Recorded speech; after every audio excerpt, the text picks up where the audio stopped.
भगवत बांधव्य पूजा दृढ़ बंधन एवं दारिद्र्य चैतन्य नाश पाई अधिकांश लोक सचेतन नुहंती जे दारिद्र्य एक वास्तविकता एवं चैतन्यर एक स्थिति।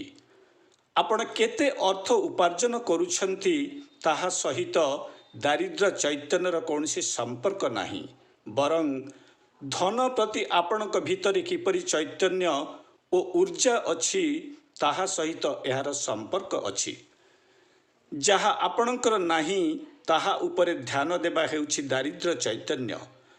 यह आम छोट बेलरू टंका उपरे जहा शिक्षा लाभ करिछु ताहा द्वारा किंबा प्राप्त बयसर अनुभूति जहा आम भितर विश्वास आणे जे मो पाखरे यथेष्ट टंका रहे नाही बा मु भल रोजगार करे नाही बा टंका पाई मु योग्य नुहे इत्यादि द्वारा सृष्टि होई थाए।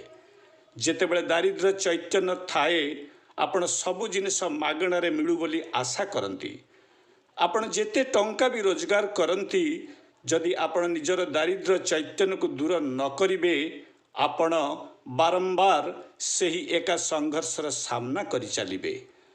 आपण जीवन रे निजे सृष्टि करिथिबा एमिति मानसिक अवरोध आपण को सही एका सफलतार द्वार जहाँकि धनी लोक माने सेमानक जीवन रे उन्मुक्त करिसंती ताहाकु देखिबाकू ओ ताहार उपयोग करिबाकू प्रतिरोध करिबो।